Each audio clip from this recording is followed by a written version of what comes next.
नमस्कार मित्रांनो, अभ्यासवाणी या चॅनलवर तुमचं स्वागत आहे. अभ्यासवाणी रोज अभ्यास रोज प्रगती. मित्रांनो, नुकतीच एक महत्त्वाची अपडेट आपल्या समोर येत आहे. कामगार विभाग जे आहे त्याची नुकतीच एक जाहिरात आलेली आहे. याबद्दल संपूर्ण माहिती आपण आजच्या सेशनमधून जाणून घेऊया. एकूण पदे किती असतील, फॉर्म कधी भरले जाणार आहे, परीक्षा कशा पद्धतीने घेतली जाणार आहे, हे आपल्याला लक्षात येईल. बऱ्याच वेळेला काय होतं, अशा छोट्या छोट्या जाहिराती येतात, पण नेमकं आपलं त्याकडे लक्ष नसतं, दुर्लक्ष होत असतं. आणि महत्त्वाची गोष्ट म्हणजे आकडा बघून आपण फॉर्म भरत नाही. चांगला अभ्यास असून सुद्धा आपण या जाहिरातीकडे लक्ष देत नाही. तर या गोष्टी टाळायच्या आहेत. आणि जर आपला खरंच खूप चांगला अभ्यास झालेला असेल तर नक्कीच या परीक्षा देण्याचा प्रयत्न करायचा आहे. तर बघा, कामगार विभाग, कामगार आयुक्तालय मार्फत ही ॲड आपल्याला दिसून येते. यामध्ये जर आपण बघितलं तर महाराष्ट्र खाजगी सुरक्षा रक्षक अधिनियम वगैरे आपल्याला दिलेले आहेत. आपण मेन मुद्द्याकडे येऊया की यामध्ये कुठली पदे भरली जाणार आहेत. तर बघा, यात निरीक्षकाची पदे आहेत, लेखापालची पदं असणार आहेत आणि लघुटंक लेखक आहे. अशा 3 पदांची भरती इथे होणार आहे. निरीक्षक जर आपण बघितलं तर त्यासाठीचं पेमेंट हे 35,400 ते 1,12,400 इतकं त्याचं पेमेंट असणार आहे. आणि एकूण 62 पदे असणार आहेत.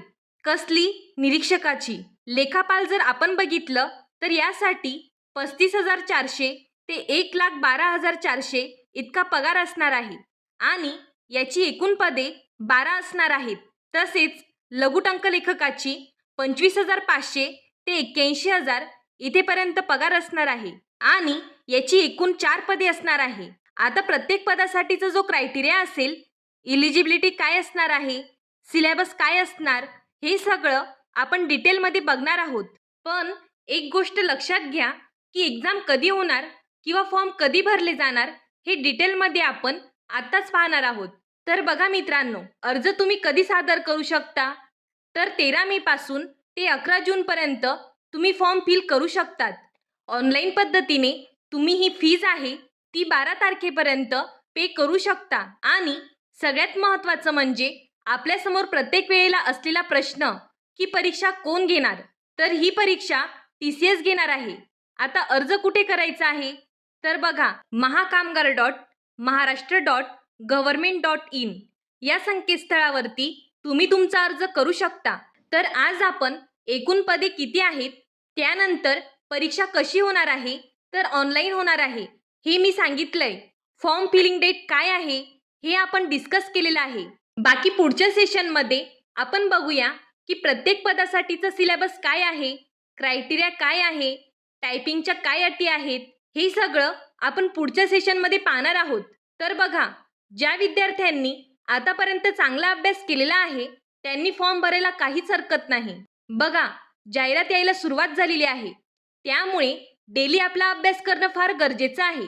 जाहिरात आल्यावर लगेचच सिलेबस कव्हर होत नाही, म्हणून आधीपासूनच तुम्ही अभ्यास करत असाल तर येणारी तलाठी भरती असेल, नगर परिषद असेल, यासाठी देखील तुम्ही प्रिपेअर असणार आहात. बघा, त्यामुळे डेली आपला अभ्यास करणं फार गरजेचं आहे. ॲड आल्यावर लगेचच सिलेबस कव्हर होत नाही, म्हणून आधीपासूनच तुम्ही अभ्यास करत असाल तर येणारी तलाठी भरती असेल, नगर परिषद असेल, यासाठी देखील तुम्ही प्रिपेअर असणार आहात. अजून या व्यतिरिक्त तुमचे काही डाऊट्स असतील तर ते तुम्ही कमेंट बॉक्समध्ये विचारू शकता. धन्यवाद. अभ्यासवाणी रोज अभ्यास रोज प्रगती.